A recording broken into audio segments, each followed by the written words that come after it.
Hello everyone, welcome to all on our YouTube channel GATE Mastermind. तो आज अभी हम क्या पढ़ रहे हैं, direct shear stress distribution diagrams draw करना सीख रहे हैं। तो लास्ट सेक्शन में हमने डायमंड सेक्शन का देखा था, ठीक है। आज हम देखेंगे किसका, आई सेक्शन का। एक न्यूमेरिकल करा रहा हूँ आपको जो कि बहुत इंपॉर्टेंट है इंजीनियरिंग पॉइंट ऑफ व्यू से, इंजीनियरिंग सर्विसेज एग्जामिनेशन के पॉइंट ऑफ व्यू से, गेट के पॉइंट ऑफ व्यू से और एसएससी जेईएन के कन्वेंशनल एग्जाम के पॉइंट ऑफ व्यू से बहुत ही इंपॉर्टेंट प्रॉब्लम है। और इंटरव्यू सेशन में भी ये चीज़ पूछता है, ठीक है। तो इसमें कहाँ विड्थ कम हो रही है, कहाँ विड्थ ज़्यादा हो रही है, ये सारा हम इसमें चेक करेंगे। तो वीडियो को एंड तक देखना। तो इसमें ये सारी चीज़ें हम देखेंगे कि विड्थ के चेंज होने से शियर स्ट्रेस के वेरिएशन पे क्या फ़र्क पड़ता है, ये सारी चीज़ें इसमें हम डिस्कस करेंगे। तो आई सेक्शन बहुत इंपॉर्टेंट है। आई सेक्शन और टी सेक्शन ये दोनों बहुत इंपॉर्टेंट है, बेंडिंग के केस में भी और शियर के केस में भी, ठीक है। तो शियर स्ट्रेस डिस्ट्रीब्यूशन हम डायग्राम ड्रॉ करेंगे किसका, आई सेक्शन का। आई सेक्शन का स्केच करेंगे हम। तो देखो प्रॉब्लम क्या है, an I section beam 350 mm by 200 mm का बीम है। ये 350 mm और ये 200 mm का एक आई सेक्शन बीम है अपने पास, उसका एक क्रॉस सेक्शन हो गया। Has a web thickness of 12.5 mm। इसमें आई सेक्शन में दो चीज होती है, एक तो होता है अपने पास flange, this is flange and this one is web, clear. तो ये वर्टिकल वाला वेब है और ये फ्लैंज कहलाते हैं आई सेक्शन के, ठीक है। तो ये फ्लैंज है, फ्लैंज की थिकनेस कितनी दे रखी है अपन को, 25 mm दे रखी है, क्लियर। तो ये फ्लैंज की थिकनेस 25 mm अपन ने ड्रॉ कर दी, क्लियर स्टूडेंट्स। और उसके बाद क्या कर रहा है, इस पे शियर फोर्स कितना है, 200 kilo Newton at a section. Sketch shear stress distribution of this section, ठीक है। तो हमें क्या करना है, एक तरह से हम इसका डिस्ट्रीब्यूशन डायग्राम भी सीख लेंगे आई सेक्शन का, और ये न्यूमेरिकल भी अटेम्प्ट हो जाएगा, क्लियर। तो न्यूमेरिकल वैल्यूज के साथ हम इसको ड्रॉ करेंगे तो ज्यादा अच्छे से ये क्लियर होगा हमें, ठीक है। तो हम इसको स्टार्ट करते हैं सॉल्यूशन को। देखो सबसे पहले हमें क्या फाइंड करना होता है, आई सेक्शन हो चाहे टी सेक्शन हो। अब हमें पता है ये जो आई सेक्शन है सिमेट्रिकल आई सेक्शन है, 200 mm 200 mm, ये अपना टोटल 350 mm, ठीक है। तो इसमें x बार और y बार अपन पहले फाइंड कर लेते हैं। x बार कितना हो जाएगा, x bar is equals to, x axis अपनी हॉरिजॉन्टल है तो इसको अपन सेंटर से काट देंगे यहाँ से, ठीक है। सेंटर से अपन ने इसको काट दिया तो ये x बार हो गया। x बार कितना हो गया, 200 का हाफ। ये x है हॉरिजॉन्टल तो x बार कितना हो गया, 200 का हाफ। तो x बार हो गया 200 divided by 2 that is 100 mm, clear. Similarly y बार भी हम फाइंड कर लेंगे। y बार कितना होगा, x बार तो इसका हाफ हो गया, y बार क्या है वर्टिकल एक्सेस तो इसका हाफ। तो सिमेट्रिकल सेक्शन है तो कोई दिक्कत ही नहीं, तो इसका हाफ कितना हो गया, ये टोटल 350 है, 350 बाई 2 हो गया अपना y bar. 350 by 2 is equals to 175 mm, clear. तो x बार y बार इसमें हमें दिक्कत नहीं आई निकालने में, क्योंकि ये एक सिमेट्रिकल सेक्शन है। अगर ये अनसिमेट्रिकल सेक्शन होता जैसे टी सेक्शन होता तो उसमें हमें x बार y बार को देखना पड़ता। तो वो हम कैसे निकालते, a1 y1 plus a2 y2 upon a1 plus a2। T section भी कराऊंगा मैं, दैट इज अनसिमेट्रिकल सेक्शन। ये आई सेक्शन है और आई सेक्शन कौन सा सेक्शन है, सिमेट्रिकल है। आई सेक्शन अनसिमेट्रिकल भी हो सकता है बट अपने पास जो सेक्शन है that is symmetrical section, clear. तो अब देखो ये चीज क्लियर है, पूरा आई सेक्शन का फ्लैंज वेब क्लियर है, तुम्हें सब कुछ क्लियर है। एक्स बार वाई बार हमने फाइंड कर लिया, हाफ हाफ पे लाई करेगा, सिमेट्रिकल है, क्लियर। अब अपन को पता है शियर स्ट्रेस की इक्वेशन क्या है। तो अब आई सेक्शन में क्या करना पड़ता है, ये फ्लैंज और वेब का जंक्शन कहलाता है, दिस वन इज।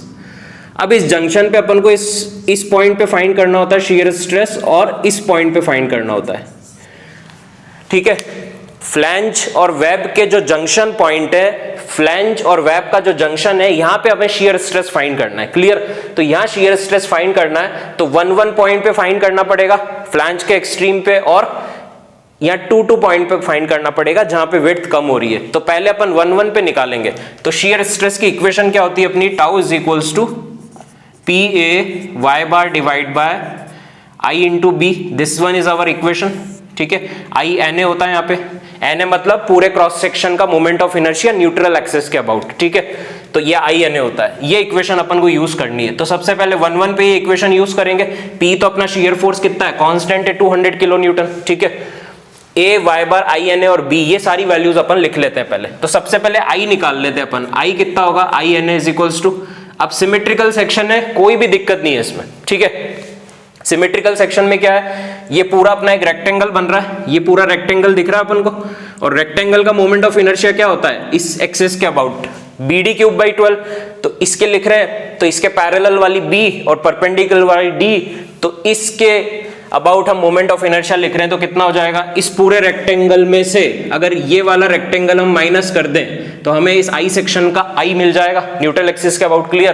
तो आई एन ए कितना होगा 200, दैट इज बी, और डी कितना है 350 का क्यूब डिवाइडेड बाय 12 माइनस हम क्या कर दें, इस वाले को माइनस कर दें, ये कितना है, अब देखो 12.5 है, 200 माइनस 12.5, 200 माइनस 12.5 कितना बचा अपने पास,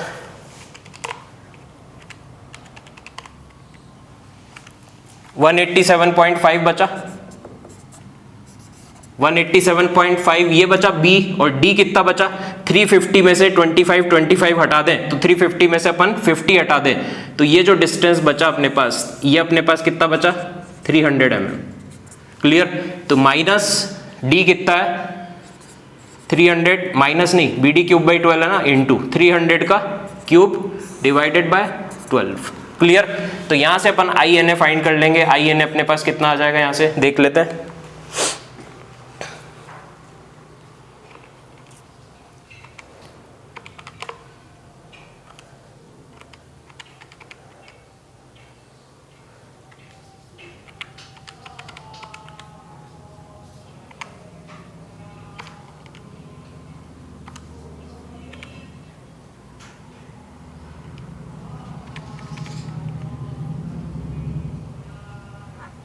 तो ये अपने पास कितना आ गया यहाँ से 292.71,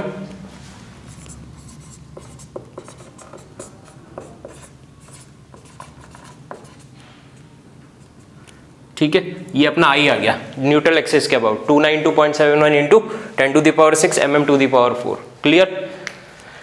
ठीक है, करा क्या अपन ने आई निकालने के लिए बी डी क्यूब बाई 12, इस पूरे रेक्टेंगल का कितना है B into D cube by 12, 200 into 350 का क्यूब बाई 12, माइनस कर दिया इसमें से अपन ने ये वाला रेक्टेंगल। ठीक है, तो ये कितना बचा, विड्थ कितनी बची 200 में से 12.5 माइनस किया तो ये अपने पास बी आ गया, दैट इज 187.5, और डी कितना बचा, ये बचा, तो 350 माइनस 50 किया तो दैट इज 300। इसको अपन ने रिजॉल्व किया तो अपने पास आई आ गया 292.71 इंटू 10⁶ mm⁴। क्लियर? तो आई एन ए में यहाँ पे लिख देता हूँ, I N A equals to आ गया 292.71 into this one is I. Clear students? चलें आगे।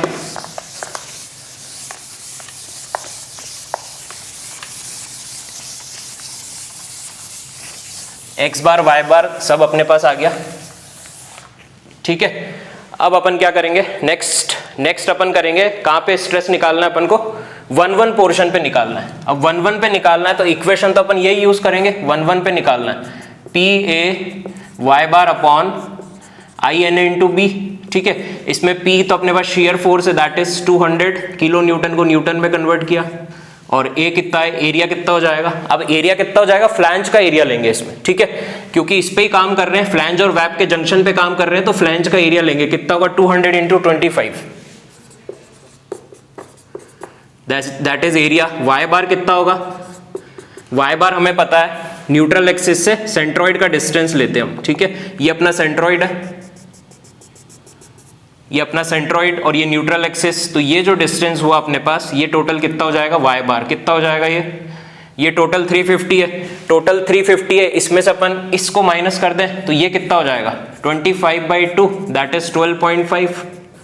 तो 350 में से 12.5 माइनस कर देंगे तो कितना हो जाएगा, that is Y bar 350 minus 12.5, this is our Y bar. Clear?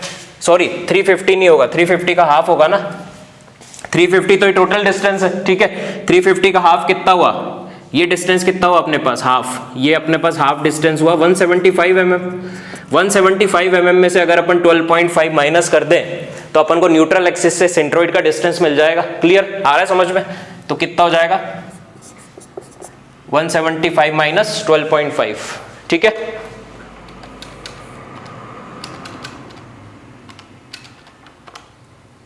ये आ गया 162.5 mm।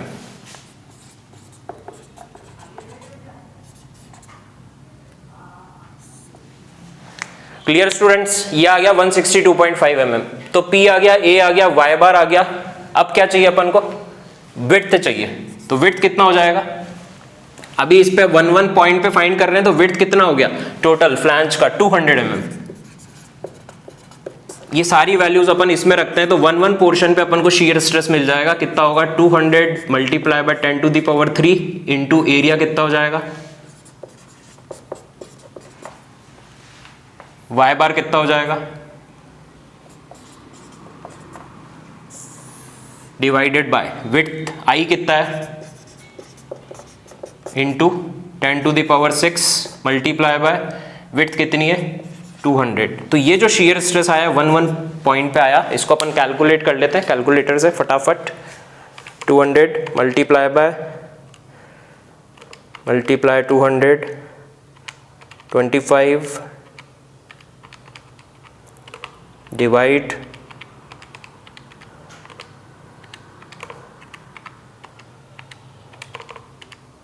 ये आ गया अपने पास 2.77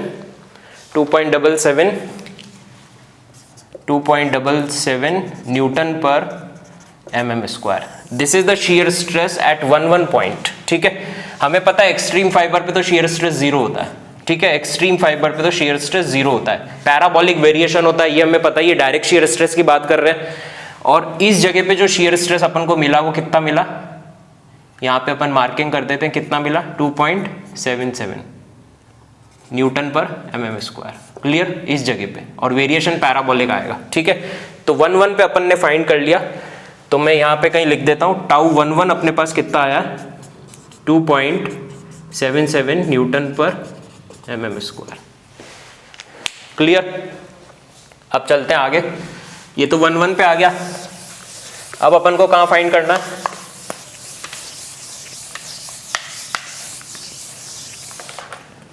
ठीक है 1 पे आ गया अपने पास। अब अपन को कहाँ फाइंड करना है 2 पे।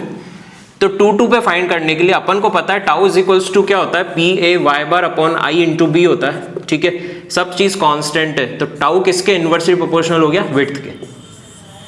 फ्लैंज और उसके लिए जंक्शन पे हर चीज कांस्टेंट है, तो किसके इनवर्सली प्रोपोर्शनल हो गया, विड्थ के। तो यहां से अपन क्या लिख सकते हैं, τ1 बाय τ2 इज इक्वल्स टू क्या लिख सकते हैं, b2 बाय b1 लिख सकते हैं।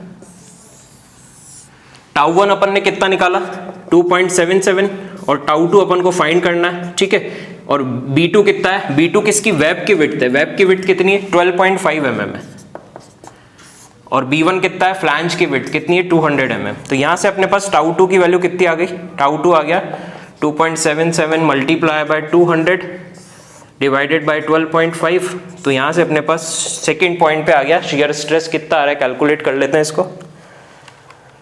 2.77 मल्टीप्लाई बाय 200, ये आ गया अपने पास 44.32 न्यूटन पर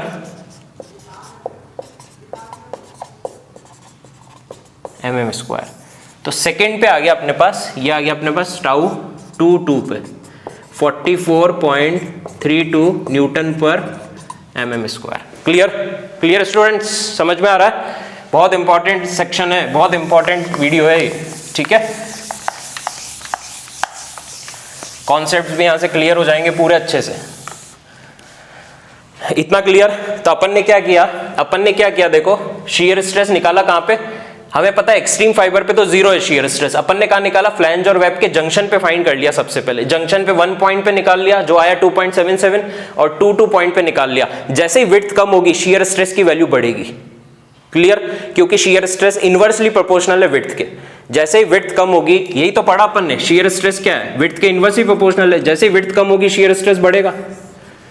तो हो क्या रहा है यहाँ पे एकदम से वेब की विड्थ कम हो रही है, फ्लैंज की थी, फिर वेब कम हो रहा है, फिर नीचे जा रहा है। तो जैसे विड्थ कम हुई शीयर स्ट्रेस एकदम से क्या होगा, बढ़ेगा। तो इस तरह का वेरिएशन अपन को मिलेगा इसमें। क्लियर, ठीक है। तो अब देखो आगे, अब अपन को क्या निकालना है, इसमें मैक्सिमम निकालना है। और मैक्सिमम शीयर स्ट्रेस इसमें कहां पे होता है, अब अपन को निकालना है shear stress eight neutral axis, that is maximum. तो मैक्सिमम शियर स्ट्रेस इसमें कहां पे होता है? न्यूट्रल एक्सिस पे। ठीक है, मैक्सिमम निकालने के लिए अपन क्या करेंगे? अब मैक्स देखो न्यूट्रल एक्सिस पे निकालना है तो अपन को वेब भी इंक्लूड करना पड़ेगा, फ्लैंज भी इंक्लूड करना पड़ेगा, क्योंकि न्यूट्रल एक्सिस से ऊपर अपन पूरा सेक्शन कंसीडर करेंगे। यही तो अप्रोच होती है, न्यूट्रल एक्सिस से ऊपर फाइबर ले लिया, पूरा एरिया ले लिया, तो उसमें वेब भी लेंगे, फ्लैंज भी लेंगे, दोनों को इंक्लूड करना पड़ेगा। क्लियर? तो अपन क्या करते हैं, अपन को पता है P तो कांस्टेंट है, तो अपन डायरेक्ट इस फॉर्मूले को इस तरह लिख देते हैं, P into A1 Y1 bar plus A2 Y2 bar divided by, अपन को पता I भी कांस्टेंट है और विड्थ भी कांस्टेंट है, क्योंकि अपन तो वेब पे काम कर रहे हैं।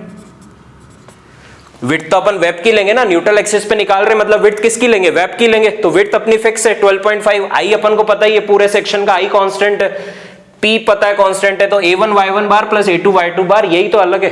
ठीक है, तो A1 Y1 बार A2 Y2 बार, तो इनकी वैल्यू अलग से लिख लेते अपन कितनी होगी। तो A1 मतलब फ्लैंज का एरिया कितना होगा? 200 मल्टीप्लाई बाय 25, और Y1 बार कितना होगा? Y1 बार न्यूट्रल एक्सिस से इसके सेंट्रोइड का डिस्टेंस, दैट इज अभी निकाला था अपन ने 175 में से 12.5 माइनस किया था, तो यह आया था 162.5 mm। ये हो गया। A2 कितना होगा? A2 अपना ये एरिया होगा न्यूट्रल एक्सिस से ऊपर जो वेब का टोटल एरिया है, ये कितना होगा? अब देखो ये अपने पास कितना है, ये टोटल 350 है, इसका हाफ ये 175 है, 175 में से अगर 25 माइनस किए तो ये आ गया अपने पास कितना? ये 150 mm हो गया। तो एरिया कितना होगा? 150 मल्टीप्लाई बाय 12.5, और Y2 बार कितना होगा? Y2 बार कितना होगा? न्यूट्रल एक्सिस से इसके सेंट्रोइड का डिस्टेंस, दैट इज Y2 बार। तो न्यूट्रल एक्सिस से इसके सेंट्रोइड का डिस्टेंस कितना हो जाएगा? ये टोटल कितना है? 150, तो ये कितना हो जाएगा? 75 mm हो जाएगा। आया समझ में? क्लियर? ठीक है स्टूडेंट्स, एनी डाउट? तो अपन ने क्या किया, ये फॉर्मूला डायरेक्ट अप्लाई कर दिया। चाहते तो इसको अलग अलग भी कैलकुलेट करके ऐड कर सकते थे, लेकिन डायरेक्ट लगाएंगे हम। आई सेक्शन हो चाहे टी सेक्शन हो, दोनों में यही काम करना है। न्यूट्रल एक्सिस से ऊपर ही दो है, दोनों फाइबर्स अलग अलग तरह के हैं, तो इसको अलग कंसीडर किया, इसका A1 Y1 बार इसका अलग लिया, इसका A2 Y2 बार अलग लिया। ठीक है, तो A1 Y1 A2 Y2 बार ये सब आपको क्लियर हो ही गए, इसमें कोई डाउट ही नहीं है। ठीक है, तो इन वैल्यूज को अपन यहाँ पुट करते हैं, तो टाउ मैक्स कितना हो जाएगा अपने पास? 200 multiply by 10 to the power 3, that is shear force. A1 कितना हो जाएगा? 200 multiply bye 25 into 162.5 plus A2 कितना हो जाएगा? Multiply by 75। ठीक है, डिवाइडेड बाय I कितना है अपने पास? 292.71 multiply by 10 to the power 6 multiply by width कितनी है? न्यूट्रल एक्सिस पे निकाल रहे हैं, विड्थ कितनी है? 12.5 mm। ये हो गया अपने पास शियर स्ट्रेस न्यूट्रल एक्सिस पे, दैट इज मैक्सिमम। तो ये कितना आ गया अपने पास? Tau max is equals to tau neutral axis कितना आ गया अपने पास? कैलकुलेट कर लें इसको।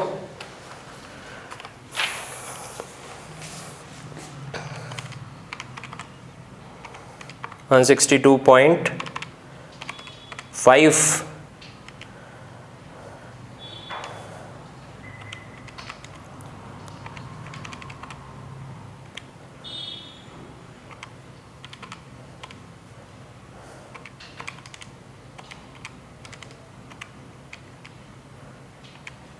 292.71 10 टू द पावर 6, ये आ गया 52.09। ये कितना आ गया अपने पास? 52.09 न्यूटन पर mm square. Clear students? Any doubt? यहां तक कोई डाउट हो तो बताओ। ठीक है, अब देखो आगे, ये चीज क्लियर हो गई। मैक्सिमम न्यूट्रल एक्सिस पे आया कितना? 52.09। तो इस जगह पे शियर स्ट्रेस कितना है अपने पास? 52.09। अब देखो पैराबोलिक डिस्ट्रीब्यूशन है, तो सबसे पहले अपन ने इसको मिलाया इससे पैराबोलिक फॉर्म में, क्योंकि यहाँ पे शियर स्ट्रेस 2.77 है। अब अपन को पता है 1 पॉइंट पे तो 2.77 है, लेकिन जैसे ही विड्थ कम हुई तो शियर स्ट्रेस एकदम से बढ़ेगा, और बढ़ा हुआ शियर स्ट्रेस अपने पास कितना है? इसी जगह पे शियर स्ट्रेस कितना है अपने पास? ये आया अपने पास 44.32। तो इस पॉइंट पे जो शियर स्ट्रेस आया वो आया 44.32। क्लियर? और फिर सेम चीज यहाँ पे होगी, तो यहाँ भी अपन ने क्या किया, यही चीज़ मार्क कर दी यहाँ भी, तो यहाँ भी ये पैराबोलिक वेरिएशन और यहाँ भी ये ऐसे बढ़ेगा। सिमेट्रिकल सेक्शन है इसलिए कर रहे हैं ऐसा। टी सेक्शन भी कराऊंगा, उसमें चीज़ें अलग होगी। ये समझ में आया इतना? अब देखो न्यूट्रल एक्सिस पे वैल्यू मैक्सिमम है तो थोड़ा आगे जाएगा, तो यहाँ पे वैल्यू कितनी है, इस जगह पे वैल्यू है 52.09, ये देखो, और पैराबोलिक डिस्ट्रीब्यूशन है। ये आया समझ में इतना? डिस्ट्रीब्यूशन कैसा है, पैराबोलिक डिस्ट्रीब्यूशन है, ये पैराबोलिक डिस्ट्रीब्यूशन बन गया, ठीक है। ये देखो ये पैराबोलिक डिस्ट्रीब्यूशन, यहाँ पे शियर स्ट्रेस इतना, इसको अपन ने बना दिया अपना stress distribution diagram. Clear students, any doubt? ये देखो